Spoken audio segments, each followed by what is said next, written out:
গোলটা খুব সিম্পল, এমন একটা ব্যবসা আমার দাঁড় করাইতে হবে যেই ব্যবসাটা আগামী 11 মাসের মধ্যে প্রত্যেক মাসে $1000 পর্যন্ত আয় করতে পারবে। দুইটা রুল আমার ফলো করতে হবে। রুল নাম্বার 1, এটা পুরোপুরি একটা ডিজিটাল বিজনেস হবে। আমরা একটা ওয়েবসাইট বানাবো, ঘরে বসে, ঘরের থেকে এক পাও বাইরে যেতে হবে না। ইনফ্যাক্ট আমি এখন যেখানে বসে আছি এই জায়গাটার থেকে আমার কোথাও নড়তে হবে না $1000 পার মান্থ পর্যন্ত পৌঁছাতে। এবং রুল নাম্বার 2 হলো এই জিনিসটা আমার 11 মাসের মধ্যে করতে হবে। 2024 শেষ হওয়ার আগে আমি প্রত্যেক মাসে $1000 পর্যন্ত আয় করতে চাই এই প্রজেক্টটা থেকে। প্রশ্ন হলো এই জিনিস আমি করতে পারবো নাকি? টু বি অনেস্ট, সত্যি কথা হলো আমি ঠিক জানি না, বাট আমি এটা বলতে পারি আমি আগে একবার এই জিনিসটা করেছি 2017-18 সালে। আপনারা যারা আমাকে অনেকদিন ধরে চেনেন আপনারা জানেন 2017-18তে প্যাসিভ জার্নালের ইউটিউব চ্যানেলে পুরো জিনিসটা এখনো দেওয়া আছে। আমি একটা ওয়েবসাইট বানিয়েছিলাম, সেই ওয়েবসাইটটাকে 7 মাসের মধ্যে আমি প্রত্যেক মাসে $700 $600 পার মান্থে নিয়ে গিয়েছিলাম এবং তারপরে সেই ওয়েবসাইটটা আমরা $14,000 বিক্রি করে দিয়েছি। এবং তারপরে আমি আরো অনেকগুলো ওয়েবসাইট বানিয়েছি যেগুলো প্রত্যেকটা আমি $60,000 $70,000 $80,000 বিক্রি করেছি। সো আমি এই জিনিস আগে করেছি মানে এই না যে আমি আবারও করতে পারবো, বাট জেনারেল টেন্ডেন্সি হইলো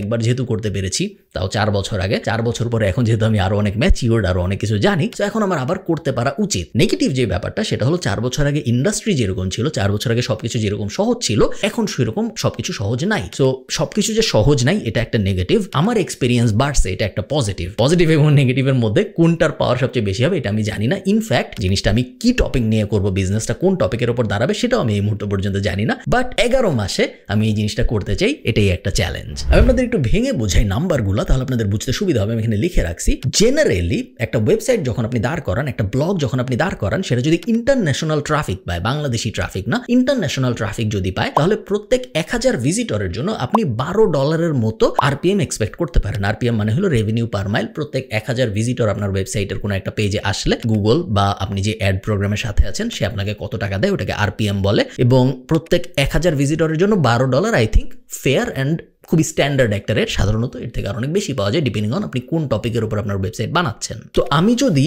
$1000 পার মান্থ আয় করতে চাই আমার ওয়েবসাইট থেকে, এই হিসাবে আমার প্রত্যেক মাসে 83,000-এর মতো ভিজিটর দরকার আমার ওয়েবসাইটে। 83,000 ভিজিটর যদি আসে, প্রত্যেক 1000 ভিজিটে যদি আমি $12 মতো পাই অন অ্যান অ্যাভারেজ, তাহলে 83,000 ভিজিটর থেকে $1000 মতো $998 মতো আমার ইনকাম হবে। এখন আপনি জিনিসটা আরেকটু ভাগ করে দেখেন, একটা ওয়েবসাইটের ভিতরে তো অনেকগুলো পেজ থাকে। 83,000 ভিজিটর যদি আমি পেতে চাই এবং আমার ওয়েবসাইটের ভিতরে যদি 100টা আর্টিকেল থাকে, তাহলে প্রত্যেকটা আর্টিকেলে আমার 830টার মতো ভিজিটর দরকার প্রত্যেক মাসে। প্রত্যেকটা আর্টিকেল আনফরচুনেটলি একটা ওয়েবসাইটের একই রকম জনপ্রিয় হয় না। কিছু আর্টিকেল অনেক জনপ্রিয় হয়, কিছু আর্টিকেল দেখা যায় কেউই পড়তে আসে না। তো 100 আর্টিকেল দিয়ে 83,000 ভিজিটর পাওয়াটা খুবই রিস্কি একটা বেট এবং হওয়ার চান্স অনেক কম। আমরা এটা ডাবল করে ফেলবো, আমরা 200 আর্টিকেল দিয়ে 83,000 ভিজিটর পাওয়ার চেষ্টা করবো, বা অন অ্যান অ্যাভারেজ আমাদের প্রত্যেকটা আর্টিকেল আমরা 400-র মতো ভিজিটর এক্সপেক্ট করবো পার মান্থে। আমি যদি আপনাদের স্টেপগুলো একটু ভেঙে বলি আপনাদের বুঝতে সুবিধা হবে পুরো বিজনেসের জার্নিটা কিরকম হবে। 1 নম্বর স্টেপ হলো আমার একটা টপিক সিলেক্ট করতে হবে, যেই টপিকের উপর আমি আমার ব্লগ ওয়েবসাইট বানাবো।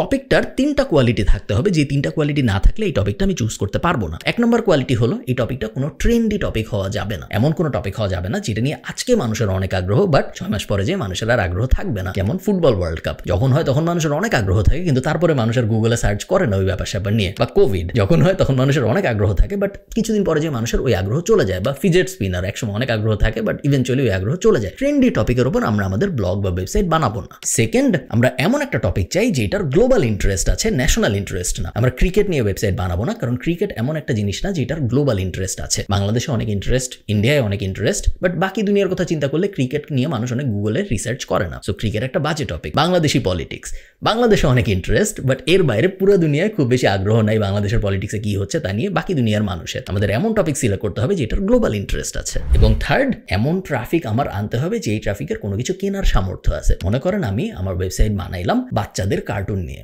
তাহলে ওই ওয়েবসাইট পড়তে আসবে, ওয়েবসাইটের ভিতরে যে ব্লগগুলো পাবলিশ হবে সেই ব্লগগুলো পড়তে আসবে বাচ্চা কাচ্চাদের পারচেস পাওয়ার খুব কম। বাচ্চা কাচ্চারা চাইলেই অনেক কিছু কিনতে পারে না। সো হয়তো আমার 83,000 ভিজিটর হয়ে যাবে, বাট চান্স একটু কম যে ওই 83,000 ভিজিটরকে আমি কোনো একটা কিছু বেচতে পারবো যখন আমি কোনো একটা কিছু বেচতে চাবো। সো এটা মনে হয় খুব একটা ভালো টপিক না। এই 3টা ক্রাইটেরিয়ার উপর ভিত্তি করে আমি আমার ব্লগের টপিক সিলেক্ট করবো। স্টেপ 2, সবচেয়ে সহজ স্টেপ, সেটা হলো ক্রিয়েটিং দ্য ব্লগ। খুবই সহজ কাজ, একদম ডাল ভাত পদ্ধতিতে আমরা একটা ওয়ার্ডপ্রেস ওয়েবসাইট বানাবো। ওয়েবসাইট বানানো খুব একটা জটিল কোনো ব্যাপার না, এবং যে কেউ আমার ধারণা 2-3 ঘন্টা সময় দিলে একটা সুন্দর ওয়েবসাইট বানায় ফেলতে পারে, যদি সে নিজে বানাইতে চায়। আমার মনে হয় না সবার নিজের ওয়েবসাইট বানানো উচিত, বাট যদি কেউ বানাইতে চায় সে বানাইতে পারে। এটার জন্য খুব সুন্দর একটা অ্যানালজি আছে, সেটা হলো আপনার কি মনে হয় যদি জেফ বেজোস অ্যামাজনের প্রত্যেকটা ডেলিভারি দিত, তাইলে কি অ্যামাজন আরো বড় কোম্পানি হইতো? উত্তর হলো হতো না, কারণ জেফ বেজোসের টাইম প্রত্যেকটা প্রোডাক্ট ডেলিভারি দেওয়ার থেকে আর অনেক ইম্পর্টেন্ট কাজে ব্যয় করতে হয়। সে যদি ওই ইম্পর্টেন্ট কাজ বাদ দিয়ে প্রত্যেকটা অর্ডার ডেলিভারি দেওয়ায় নিজের সময় ব্যয় করতো, তাহলে অ্যামাজন এত বড় কোম্পানি হইতে পারতো না। কাট টু, আপনার নিজেরই কি আপনার ওয়েবসাইটের জন্য লোগো বানানো উচিত? আপনার নিজেরই কি আপনার নিজের ওয়েবসাইট বানানো উচিত? না। জেফ বেজোসের সাথে নিজেকে একটু কম্পেয়ার করেন। আপনার বড় পিকচারের দিকে তাকাইতে হবে, বড় ইন্ডাস্ট্রির দিকে তাকাইতে হবে, এবং কিভাবে আমি আমার ওই গোলটা অ্যাচিভ করবো ওটার দিকে তাকাইতে হবে। লোগো বানানো, ওয়েবসাইট বানানো, হ্যান এগুলো আমরা আউটসোর্স করার চেষ্টা করবো বেশিরভাগ সময় যখন possible. Third step, writing the content. যেহেতু আমরা একটা ব্লগ বানাচ্ছি, একটা ইংলিশ ব্লগ বানাচ্ছি, সো আমাদের অনেক কন্টেন্ট লাগবে। যদি কন্টেন্ট আমরা নিজেরা দেখতে পারি, সেই ক্ষেত্রে আমাদের অনেক খরচ বেঁচে যাবে। আমরা এআই ব্যবহার করবো না কন্টেন্ট লেখার জন্য, কারণ এআই এর কন্টেন্ট ভালো কন্টেন্ট হয় না, হিউম্যান কন্টেন্ট হয় না। হিউম্যান কন্টেন্ট মানে হলো এই কন্টেন্টের ভিতরে ইনফরমেশনের সাথে সাথে ইমোশনও থাকে, যেটা এআই কন্টেন্টের ভিতরে থাকে না আনফরচুনেটলি। এই কারণে আমাদের এই প্রজেক্টে, 11 মাসের প্রজেক্টে, আমরা কোনো এআই কন্টেন্ট ব্যবহার করবো না, আমরা হিউম্যান কন্টেন্ট ব্যবহার করবো। আমি নিজে লিখবো আমাদের কন্টেন্টগুলো। আপনাদের ক্ষেত্রে আপনারা যারা আমাকে ফলো করবেন এই প্রজেক্টে, নিজেরাও লিখতে পারেন।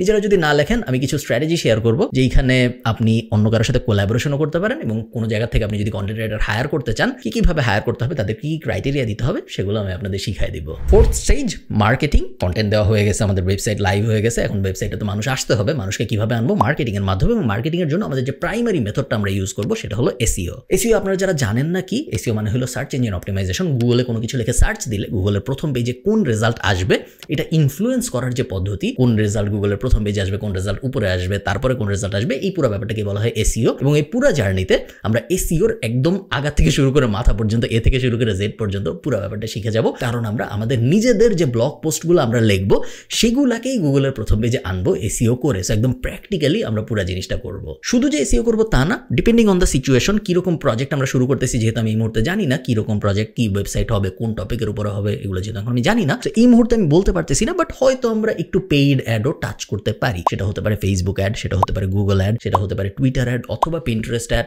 অথবা রেডিট অ্যাড। এই 5টার যে কোনো একটা, বা ইন আ কম্বিনেশন, যে কোনো কম্বিনেশনের মধ্যে হতে পারে। এই মুহূর্তে আমি জানি না, তার কারণ আমাদের স্টেপ বাই স্টেপ যাইতে হবে। এখনো যেহেতু আমি কোন টপিকের উপর আমরা ব্লগ বানাবো এটাই জানি না, সো ওই ব্লগে যখন আর্টিকেল পাবলিশ করা হবে, সেই আর্টিকেলের উপর যখন মার্কেটিং শুরু হবে, সেই মার্কেটিং এ কোন স্ট্র্যাটেজি ইউজ করা হবে, এটা তো আমরা এই মুহূর্তে ফিগার আউট করতে পারবো না। ওটা আমরা হয়তো মান্থ 4 বা মান্থ 5 যেয়ে ফিগার আউট করা শুরু করবো। লাস্ট স্টেপ, যখন আমাদের ওয়েবসাইটে ভিজিটর আসা শুরু হবে, 500, 1000, 2000, 5000 মানুষ প্রত্যেক মাসে আসা শুরু হবে, তখন আমরা মনিটাইজেশন শুরু করবো। মনিটাইজেশনের 3টা উপায় আছে ইউনিভার্সাল। 1 নম্বর উপায় হলো এফিলিয়েট মার্কেটিং। আমাদের ওয়েবসাইট থেকে আমরা অ্যামাজন অ্যাফিলিয়েট মার্কেটিং, অন্যান্য বিভিন্ন অ্যাফিলিয়েট মার্কেটিং এর মাধ্যমে আয় করার চেষ্টা করব। 2 নম্বর হলো অ্যাডস, যেটা আমি আপনাদের শুরুতে বলেছিলাম। 83,000 ভিজিটর যদি আমাদের ওয়েবসাইটে আসে, প্রত্যেকটা আরপিএম যদি $12 করে পাই, প্রত্যেক 1000 ভিজিটরের জন্য যে $12 পাচ্ছি, ওই পুরো ব্যাপারটাই হচ্ছে অ্যাড থেকে। সো অ্যাড থেকে ইনকাম, সেকেন্ড উপায়। এবং থার্ড উপায় হলো আমার যে ভিজিটর, আমার যে ওয়েবসাইটের ট্রাফিক, তাকে কোনো একটা কিছু বিক্রি করার চেষ্টা করা, কোনো একটা প্রোডাক্ট বা কোনো একটা সার্ভিস বিক্রি করার চেষ্টা করা। এটা হলো থার্ড স্ট্র্যাটেজি। ইউনিভার্সালি একটা ওয়েবসাইট থেকে আয় করা যায়, এই 3টার বাইরে আসলে আর কোনো উপায় নেই একটা ওয়েবসাইট থেকে আয় করার। সেই 3টা উপায় আমরা ইউটিলাইজ করবো, বাট প্রাইমারিলি 2টা উপায় আমরা ব্যবহার করার চেষ্টা করবো। সেটা হলো অ্যাফিলিয়েট মার্কেটিং এবং অ্যাড বসানো। কারণ প্রোডাক্ট বা সার্ভিস বানায় বিক্রি করার চেষ্টা করাটা বেশিরভাগ বাংলাদেশি মানুষের জন্য অনেক কঠিন একটা কাজ। এই সব কিছু যদি আমরা ঠিকঠাক মতো করতে পারি, তাহলে আজকের থেকে 11 মাসের মধ্যে আমাদের এরকম একটা প্রজেক্ট থাকা উচিত, যেই প্রজেক্টটা থেকে আমাদের প্রত্যেক মাসে $1000 করে আয় হবে। এই পুরো জিনিস আমি করবো লাইভ।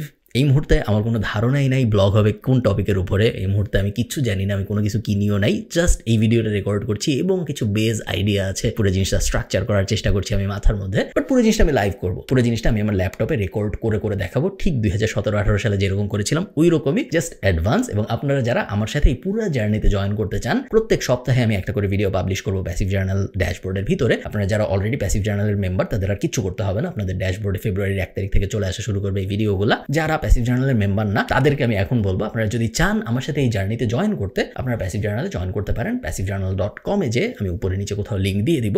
মেইন যে সুবিধাটা হবে সেটা হলো সবকিছু যদি ঠিকঠাক মতো হয়, আপনাদের সবকটা সিনারিও বলে দিচ্ছি এখানে। এমন না যে আমি আপনাদের এমন কিছু বলার চেষ্টা করতেছি যেটা খুব অসাধারণ একটা ড্রিম। আইডিয়াল সিনারিও 11 মাস পরে আপনার এমন একটা বিজনেস থাকবে যেটা প্রত্যেক মাসে $1000 আয় করবে, বা এর থেকে বেশিও করবে। $500 আয় করলে কি খুব খারাপ না? $500 আয় করলে অনেক ভালো, বাট আমাদের গোল হলো প্রত্যেক মাসে $1000 রিচ করা উইদিন 11 মাস। এটা হলো আইডিয়াল। নন আইডিয়াল সিনারিও, আপনার ওয়েবসাইটটার থেকে প্রত্যেক মাসে $1000 আসতেছে না, আপনার ওয়েবসাইটটা থেকে প্রত্যেক মাসে $100-200 আসতেছে, বাট পুরো প্রসেস করতে যে আপনি ওয়েবসাইট বানানো শিখে গিয়েছেন, আপনি এসইও শিখে গিয়েছেন, আপনি কয়েকটা পেইড অ্যাড স্ট্র্যাটেজি শিখে গিয়েছেন, এছাড়াও আপনি পুরো একটা বিজনেস ম্যানেজ করার, বিজনেস বিজনেসের মনিটাইজেশন স্ট্র্যাটেজি ম্যানেজ করার বিভিন্ন টুল, হাবি জাবি অনেক কিছু শিখে গিয়েছেন in the process of making the website. So এটা একটা ডিরেক্ট মনিটারি বেনিফিট না, বাট লার্নিং এর ক্ষেত্রে বিশাল বড় একটা বেনিফিট, সেটা একটা মাইনর বেনিফিট। এবং থার্ড আউটকাম যেটা আসতে পারে সেটা হলো আপনি কোর্স কিনেছেন, আমি বানানো শুরু করছি ওয়েবসাইট, 9 মাস পরে, 10 মাস পরে, 11 মাস পরে যে আমি দেখছি আমার ওয়েবসাইট থেকে $1000 প্রত্যেক মাসে আয় হচ্ছে না,